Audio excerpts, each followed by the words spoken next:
Bonjour à tous et bienvenue dans cette petite revue des marchés où nous essayons de comprendre assez régulièrement où vont les capitaux.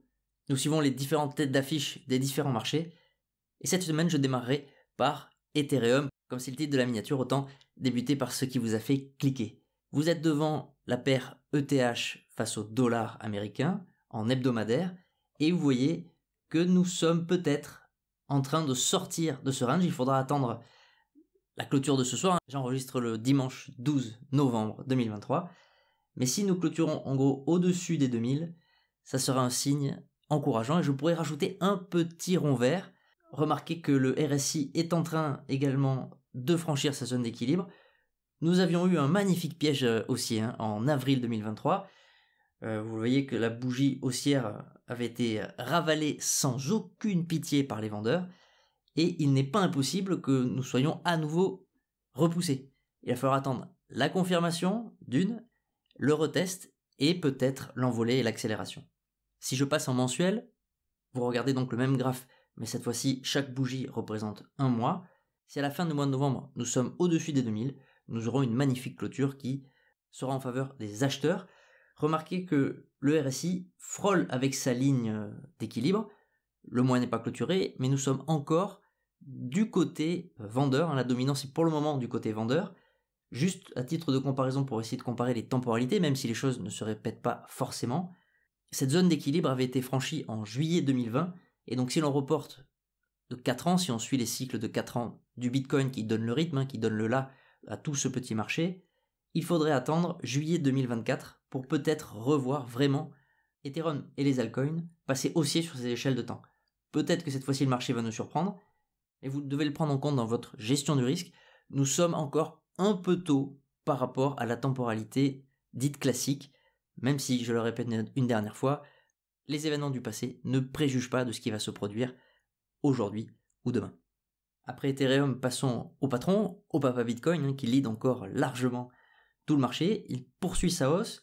Nous venons de franchir ici, j'avais positionné le 0,382 de Fibonacci, c'est un retracement mathématique suivi par de nombreux acteurs du marché. Si ce franchissement se confirme, comme toujours, le marché fera bien ce qu'il voudra. La prochaine étape, pour moi, est autour des 42 000. Et si vraiment nous poussons à l'excès à la hausse de ce qui est pour le moment un rallye contre-tendance, nous pourrions atteindre cette zone de prédilection entre les 48 000 $ et les 57 000 $ le Bitcoin, qui est une zone où les vendeurs se repositionneront probablement de façon agressive. Vous pourrez compter sur eux à ce moment-là. Si nous allons trop vite dans cette zone, le retour de bâton sera également violent. En revanche, si la montée se fait progressivement, peut-être que les retracements ne seront pas aussi importants que attendus. Quoi qu'il en soit, lorsque l'on se concentre aujourd'hui là sur l'action des prix, elle est haussière et elle est parfaitement alignée, je suis en hebdomadaire, mais parfaitement alignée à la hausse. Tout pour le moment indique le nord. Pour examiner la force relative entre Ether et Bitcoin, nous avons la paire ETH face au BTC, qui a vu ces 2 dernières semaines les acheteurs se réveiller en faveur d'Ethereum, même si le combat est très loin d'être gagné. Nous n'avons pas encore, il faudra regarder la clôture encore une fois de ce soir, mais en hebdomadaire, nous sommes toujours en hebdomadaire, si l'on clôture dans le range, c'est-à-dire là où un Ether représente 0,055 Bitcoin, ça sera un autre signal positif pour les acheteurs. Le scénario baissier est toujours possible avec en visée ce gros support en gros, autour des 0,040 Bitcoin pour un Ether. Malgré tout, la Bitcoin dominance diminue car les capitaux se sont un peu projetés sur Ethereum mais également sur les autres alts. C'est encore très faible et très tôt, mais on le visualise parfaitement avec cet indicateur. Vous êtes ici devant l'index Total 3 Crypto Total Market Cap qui en gros illustre la capitalisation de tout le marché des cryptos mais en retirant celle de Bitcoin et celle d'Ethereum. Et vous voyez que sur les 4 dernières semaines, ces alts ont retrouvé un peu de vigueur, mais nous ne sommes pas encore sortis de cet immense range qu'on pourrait définir comme un grand range d'accumulation qui a quand même débuté en mai 2022. Comme je le mentionnais avec la temporalité quand nous étions en mensuel sur Ethereum, rappelez-vous que nous sommes un peu tôt pour parler de marché haussier, de bull market, ou pour nous emballer. Il ne s'agit pour le moment que de retracement ou de volatilité dans des grands ranges d'accumulation, du moins lorsqu'on le regarde à l'échelle globale sur tout le marché. Il y a évidemment quelques cryptos qui sont repassés haussières, mais elles sont encore marginales. Sortons du marché des crypto-monnaies pour passer au roi des monnaies fiat. Vous êtes ici devant le dollar index en hebdomadaire. Il peut s'agir cette semaine d'un simple petit pullback avant peut-être d'aller reviser ce support qui est un support très long terme. Je vous mets en fiche l'analyse du dollar index avec toutes les échelles de temps supérieures. Mais pour le moment, cet actif reste encore haussier et il est plus probable qu'il reparte à la hausse dans les mois qui viennent. Peut-être pas dans les semaines qui viennent, mais dans les mois qui viennent, il est pour le moment toujours haussier. En parlant d'actifs haussiers, vous êtes ici devant le SP500 qui représente donc les 500 plus grandes entreprises du marché américain. Il illustre parfaitement l'importance de regarder dans les échelles de temps supérieures. Nous avons eu un piège baissier alors, au niveau du RSI, mais également au niveau de l'action du prix. Piège baissier qui, lui, ne s'est pas exprimé sur les échelles de temps supérieures.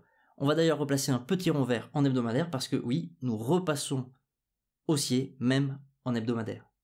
Voilà, je vous montre en mensuel. Là, le graphe est quasi parfait. Nous avons une figure de retournement, un pullback, et nous sommes en train de repartir. Alors, le mois de novembre n'est pas clôturé, il est encore trop tôt pour conclure quoi que ce soit, mais les premiers signaux hebdomadaires sont présents et indiquent que nous allons à minima retester les 4005, 4006, voire peut-être aller retenter les plus hauts et pourquoi pas réaliser de nouveaux ATH. Le pétrole US en hebdomadaire, alors je n'y croyais pas trop, mais il a réintégré son grand range entre 80 et 70 $. Cela fait désormais 1 an que le prix évolue entre ces deux bornes. Je le répète souvent, mais il est particulièrement difficile d'envisager, de spéculer sur cet actif, car il est dépendant de beaucoup trop de facteurs, les décisions politiques des producteurs de pétrole, les éventuels conflits mondiaux, mais également l'activité mondiale, la demande. Si l'activité économique au niveau mondial diminue, alors le prix diminuera. D'un autre côté, si les conflits mondiaux provoquent des difficultés d'approvisionnement aux économies productives, là aussi, ça peut faire exploser ce fameux ratio offre-demande et faire exploser le prix. Lorsqu'on regarde en mensuel, l'action des prix a également clôturé dans le range le mois dernier, et nous rattaquons ce grand support long terme autour des 75-76 $ le baril de pétrole, avec un RSI qui est pile sur sa zone d'équilibre, donc l'incertitude est, je pense, à son maximum. Passons alors face au dollar. Vous êtes en hebdomadaire. Nous sommes toujours dans cet immense range débuté en août 2020. On s'est approché des plus hauts sans pour le moment les retester. Il s'agit juste d'un retracement avant très probablement de repartir à la hausse. Voici l'image moyen terme, on va dire, de l'or. Le début du graphique la démarre en 2008. Vous voyez que nous sommes sur le tiers supérieur de cet immense range avant très probablement une continuation haussière, mais quand est-ce qu'elle arrivera? Nous pouvons tout à fait aller retester les bas du range avant peut-être de s'extraire à la hausse. Dernière classe d'actifs, les obligations. Vous regardez les obligations à 20 ans de l'État américain. En orange, vous observez les taux d'intérêt de ces obligations qui ont augmenté ces dernières années. Et en regard, au niveau de l'action des prix, au niveau des bougies, c'est le prix de ces actions sur le marché secondaire.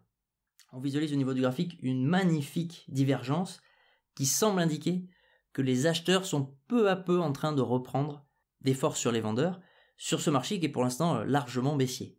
Il est possible que le marché essaie d'anticiper le pivot de la Fed, c'est-à-dire le moment où la Banque centrale des États-Unis va rediminuer les taux d'intérêt. Elle le fera tôt ou tard, tout le monde le sait, car sinon c'est l'État américain qui fera faillite. Comme toujours, le momentum, la question du quand, est essentielle et les acteurs du marché essaient d'anticiper cet événement qui verra à nouveau des liquidités en quantité se déverser dans les différents marchés. C'est la fin de cette mise à jour. Claquez le pouce, abonnez-vous, prenez soin de vous et à très vite.